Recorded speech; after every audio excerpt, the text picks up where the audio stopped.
Greg works as a porter at the Shepton Hotel in New York.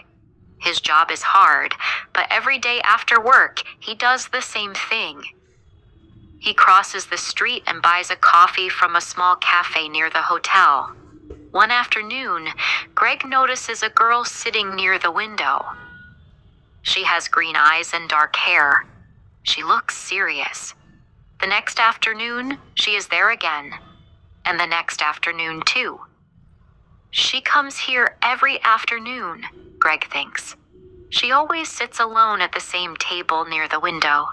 She drinks 1 cup of coffee and looks outside. Sometimes she opens her bag and takes out a small notebook.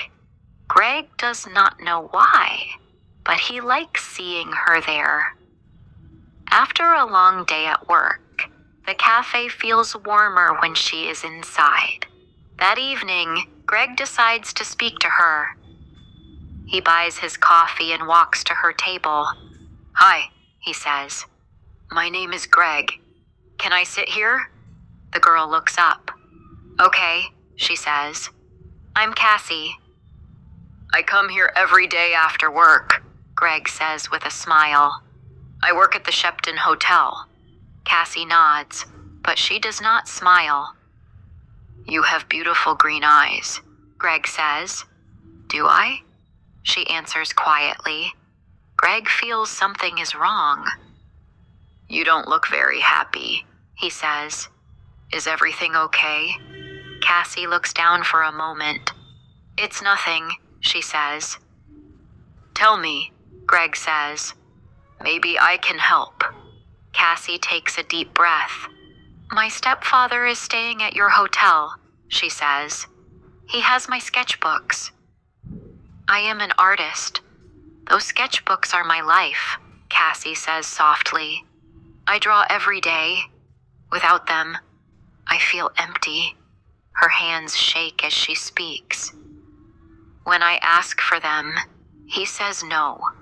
He wants me to go back home to Boston, but I don't want to go." Greg listens carefully. "How long is he staying at the hotel?" he asks.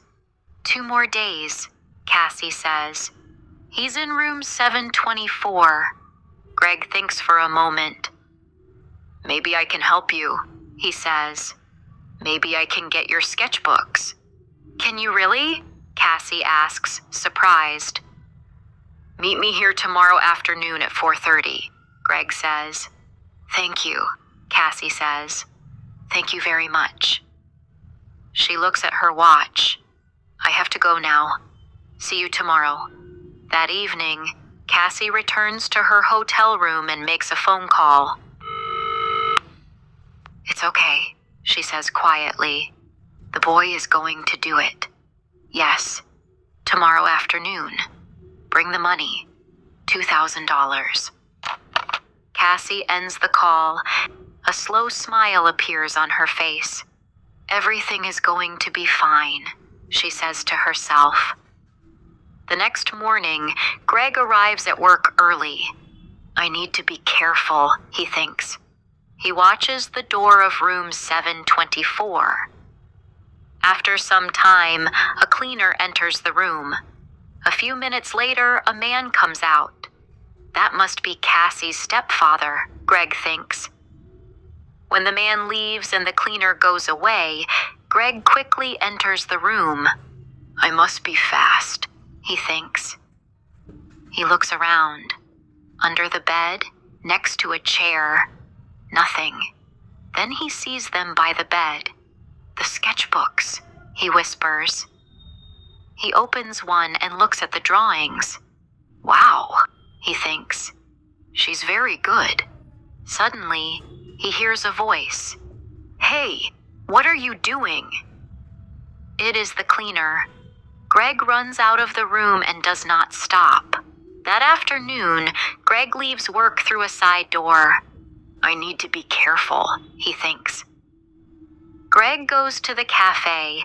Cassie is sitting at the same table. "I have them," Greg says. He puts the sketchbooks on the table. "That's wonderful," Cassie says. "How can I thank you?"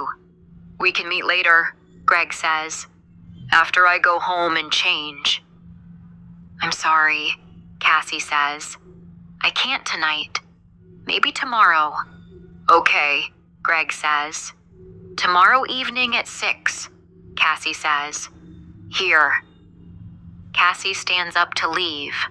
Don't forget your key, Greg says. Oh, thanks, Cassie says quickly. She takes it and leaves. Greg finishes his coffee. Then he sees his friend Mike, who also works at the hotel. Greg, Mike says seriously, you're in trouble. What's wrong? Greg asks. Jake Russo's sketchbooks are missing, Mike says. And the cameras show you coming out of room 724. Who is Jake Russo? Greg asks. Mike looks at him. He's a famous artist. His drawings are worth thousands of dollars. Greg feels sick. A girl has the sketchbooks, Greg says. He tells Mike everything about Cassie. When Greg finishes, Mike shakes his head. That's not true, Mike says. Jake Russo doesn't have a wife or a stepdaughter. Greg feels cold. He understands now. He was deceived. You must find that girl, Mike says. And you must do it before the police find you. I was stupid, he says quietly. I trusted her. Greg walks toward his small apartment. When he sees a police car near the street, he stops. They are looking for me, he thinks. That night, Greg sleeps on a train in the subway. The night is long and cold. Greg does not sleep well. He keeps thinking about Cassie and the green eyes that fooled him. Early the next morning, a cleaner wakes him. You can't sleep here, the man says. As Greg stands up, a man nearby looks at his newspaper, then at Greg. It's him, the man thinks. The hotel porter. Greg sees his own picture on the front page. Oh no, he thinks. I have to get out of here. Greg runs and goes to Mike's apartment. I need different clothes, Greg says. I can't go home. I know, Mike says. Come in. Do you know where the girl is? Mike asks. No, Greg says. Then he stops. Wait, her key. It's a key to the Dolphin Hotel. That's near 42nd Street, Mike says.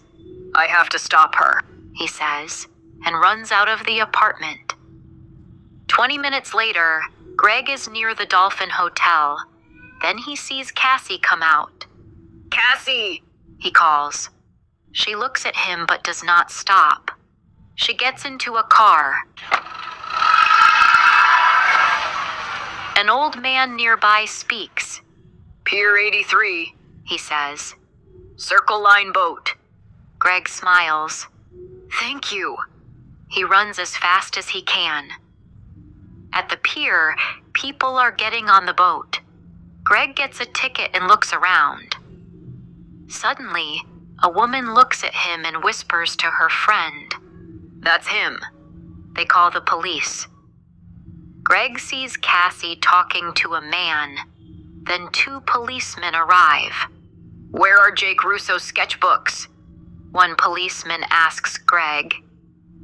I don't have them, Greg says. She does. The policemen turn to Cassie. You're coming with us, one of them says. I don't understand, Cassie says. You will, the policeman answers. Later, Greg returns the sketchbooks to Jake Russo at the hotel. I'm very sorry, Greg says, and tells him everything. Jake Russo smiles. It's okay, he says, but stay away from girls with beautiful green eyes. Let's learn a word, deceived. Deceived means someone makes you believe something that is not true. In the story, Cassie deceived Greg with a false story. Have you ever been deceived by someone you trusted? Tell me in the comments.